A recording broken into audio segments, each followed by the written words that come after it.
Reanimador 1, de la oscuridad. H.P. Lovecraft. De Herbert West, amigo mío durante el tiempo de la universidad y posteriormente, no puedo hablar sino con extremo terror. Terror que no se debe totalmente a la forma siniestra en que desapareció recientemente, sino que tuvo origen en la naturaleza entera del trabajo de su vida. Y adquirió gravedad por primera vez hará más de 17 años, cuando estábamos en tercer año de nuestra carrera en la Facultad de Medicina de la Universidad Miskatonic de Arkham. Mientras estuvo conmigo, lo prodigioso y diabólico de sus experimentos me tuvieron completamente fascinado, y fui su más íntimo compañero.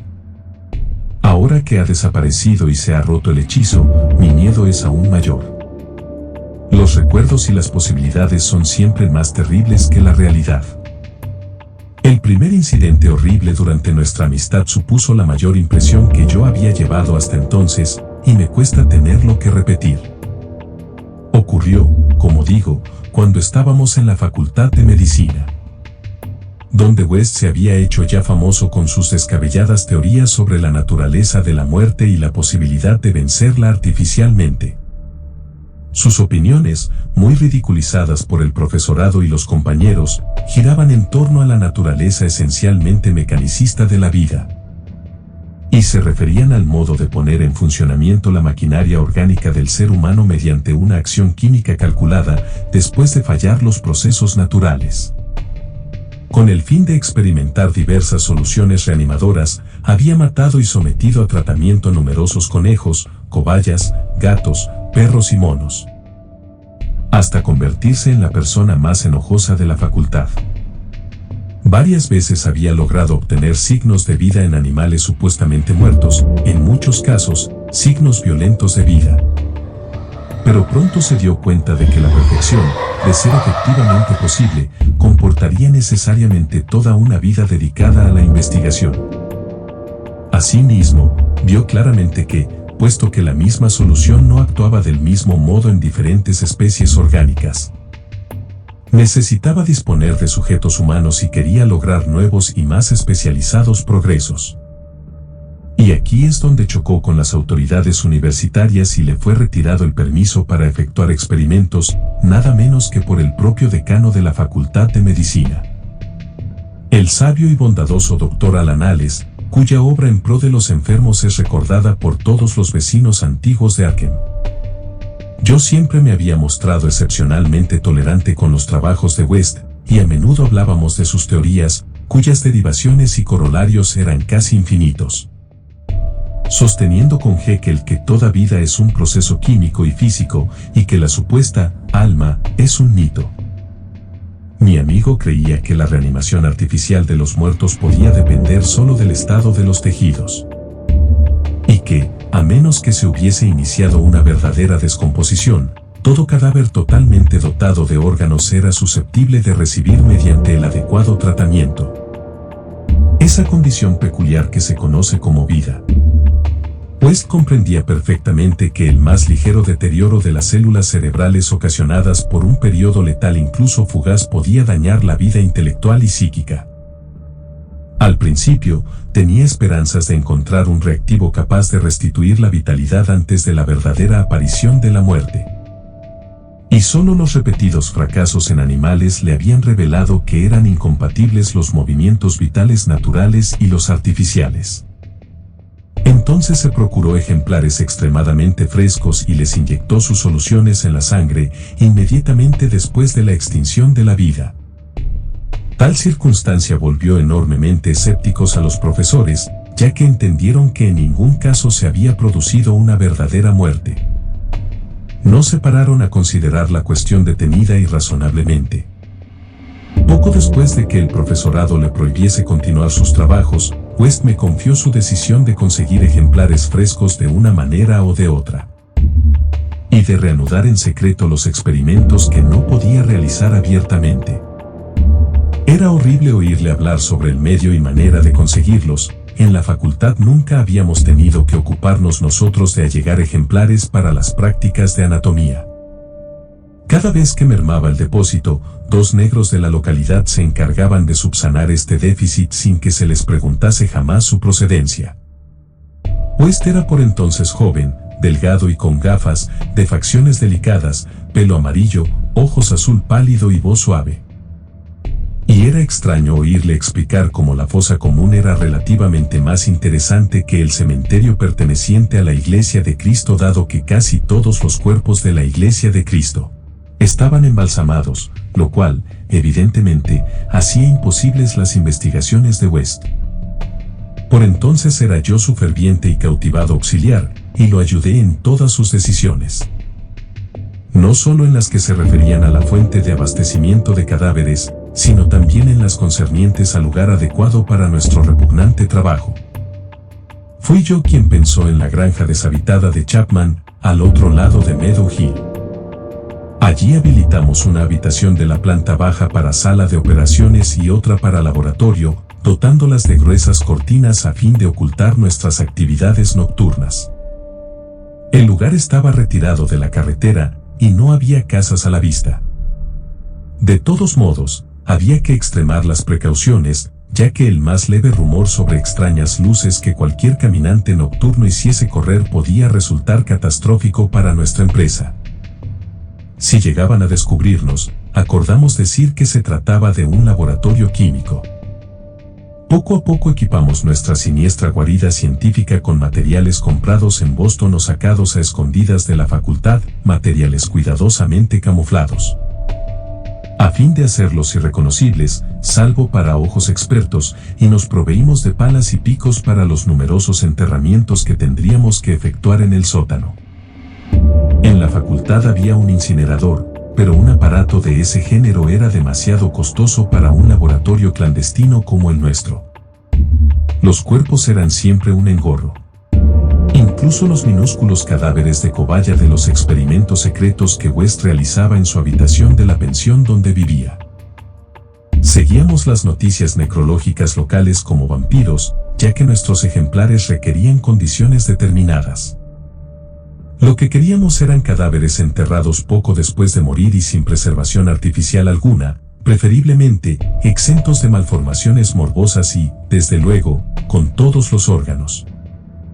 Nuestras mayores esperanzas estaban en las víctimas de accidentes.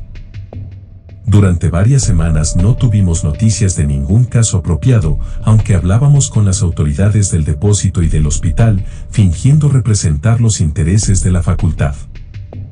Si bien con no demasiada frecuencia en todos los casos, de manera que quizá necesitáramos quedarnos en Arkham durante las vacaciones, en que solo se impartían las limitadas clases de los cursos de verano.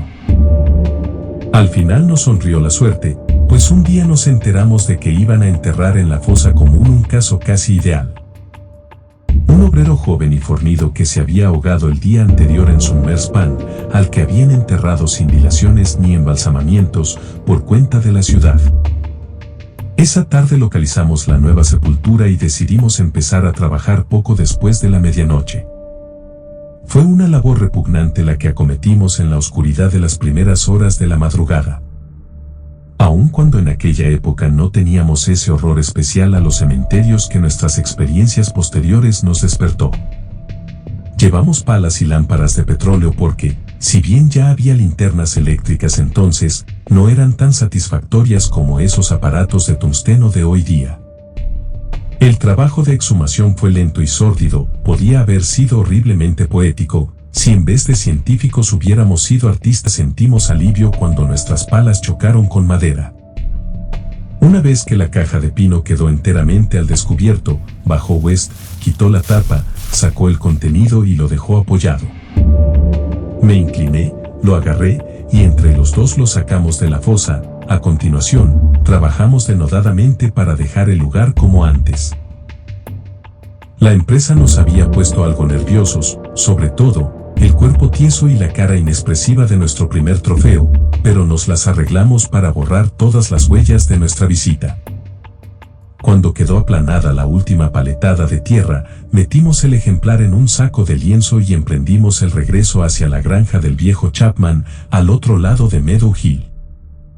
En una improvisada mesa de disección instalada en la vieja granja, a la luz de una potente lámpara de acetileno, el ejemplar no ofrecía un aspecto demasiado espectral.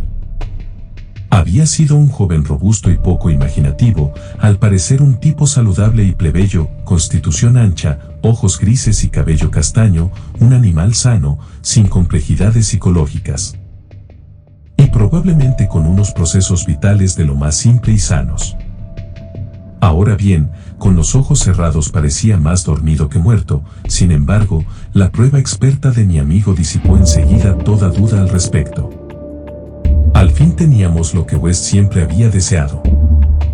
Un muerto verdaderamente ideal, apto para la solución que habíamos preparado con minuciosos cálculos y teorías, a fin de utilizar en el organismo humano.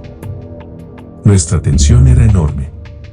Sabíamos que las posibilidades de lograr un éxito completo eran remotas y no podíamos reprimir un miedo horrible a las grotescas consecuencias de una posible animación parcial. Nos sentíamos especialmente aprensivos en lo que se refiera a la mente y a los impulsos de la criatura, ya que podía haber sufrido un deterioro en las delicadas células cerebrales con posterioridad a la muerte. Por lo que a mí respecta, aún conservaba una curiosa noción tradicional del alma humana y sentía cierto temor ante los secretos que podía revelar alguien que regresaba del reino de los muertos. Me preguntaba qué visiones podía haber presenciado este plácido joven, si volvía plenamente a la vida. Pero mi expectación no era excesiva, ya que compartía casi en su mayor parte el materialismo de mi amigo. Él se mostró más tranquilo que yo al inyectar una buena dosis de su fluido en una vena del brazo del cadáver y vendar inmediatamente el pinchazo. La espera fue espantosa, pero West no perdió el aplomo en ningún momento.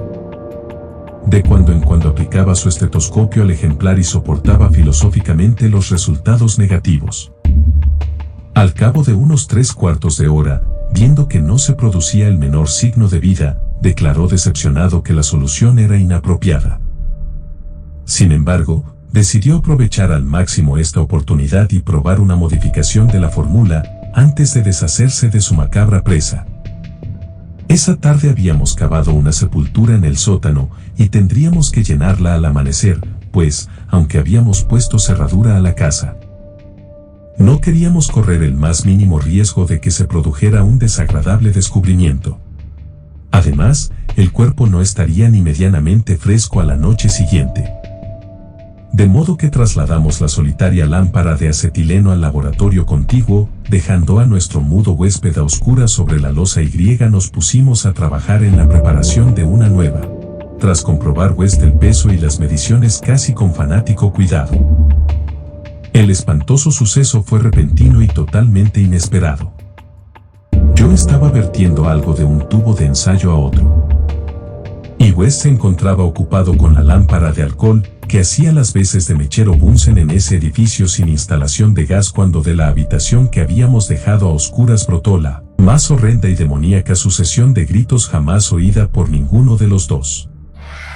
No habría sido más espantoso el caos de alaridos si el abismo se hubiese abierto para liberar la angustia de los condenados, ya que en aquella cacofonía inconcebible se concentraba el supremo terror y desesperación de la naturaleza animada. No podían ser humanos, un hombre no es capaz de proferir gritos así sin pensar en el trabajo que estábamos realizando, ni en la posibilidad de que lo descubrieran. Saltamos los dos por la ventana más próxima como animales despavoridos, derribando tubos, lámparas y matraces, y huyendo alocadamente a la estrellada negrura de la noche rural.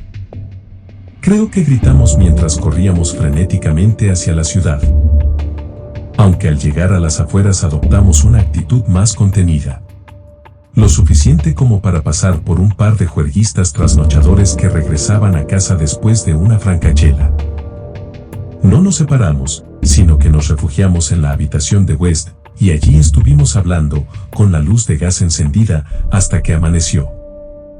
A esa hora nos habíamos serenado un poco discurriendo teorías plausibles y sugiriendo ideas prácticas para nuestra investigación, de forma que pudimos dormir todo el día, en lugar de asistir a clase. Pero esa tarde aparecieron 2 artículos en el periódico, sin relación alguna entre sí, que nos quitaron el sueño.